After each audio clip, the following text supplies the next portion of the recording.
education shapes the world future. Hello everyone, I'm Vika from Lowerman University. And before we start to the topic, I want you to imagine this. You're sitting in your room, maybe with your phone or your laptop, and in just a few clicks, you're learning from a teacher across the world. Isn't that amazing? That's the power of digital education. And today, I'm going to share how it's not just changing how we learn, but also how we compete in the global world.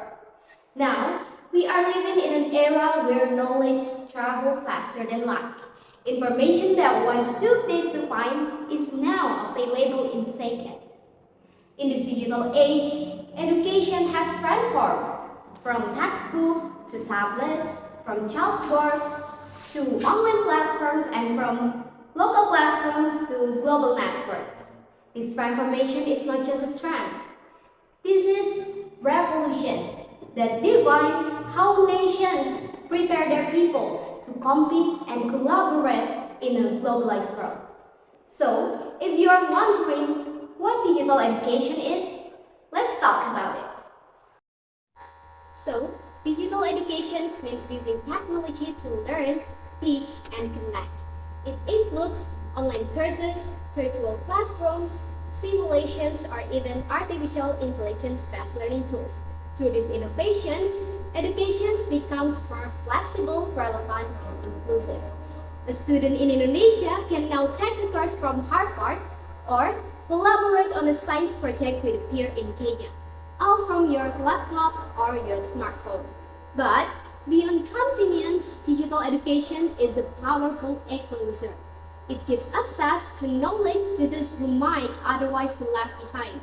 Children in remote areas, working adults seeking new skills, or even anyone eager to learn but limited by distance or circumstances. This inclusivity builds human capital, which is the foundations of a nation's competitiveness. Let's talk about competitiveness. In this digital economy, competitiveness is not just having natural resources or cheap labor. It's about having skilled, adaptable, and creative minds.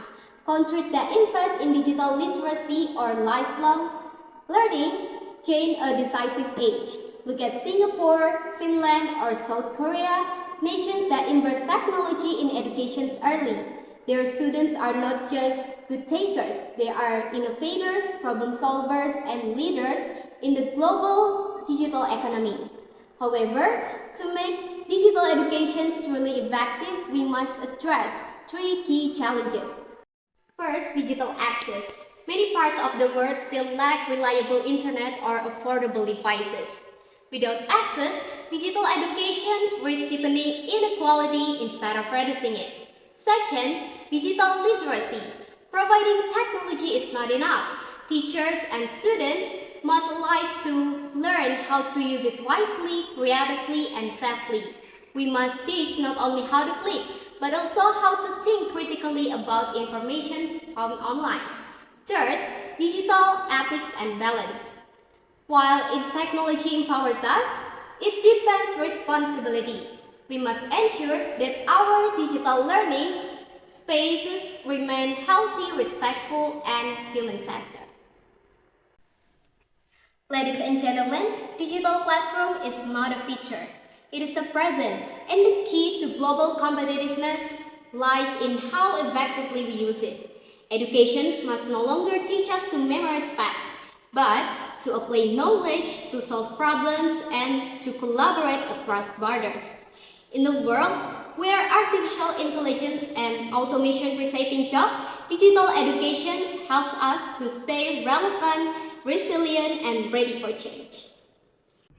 Let us imagine a generation of learners who are not limited by location, language, or background, but united by curiosity and empowered by technology. A generation that cooperates globally but also competes globally. A generation that uses digital education not only to get ahead, but to lift others up. In conclusion, digital education is not merely a tool. It is a bridge connecting nations, closing gaps, and creating opportunities. If we invest in it wisely, we invest in a smarter, faster, and more competitive world.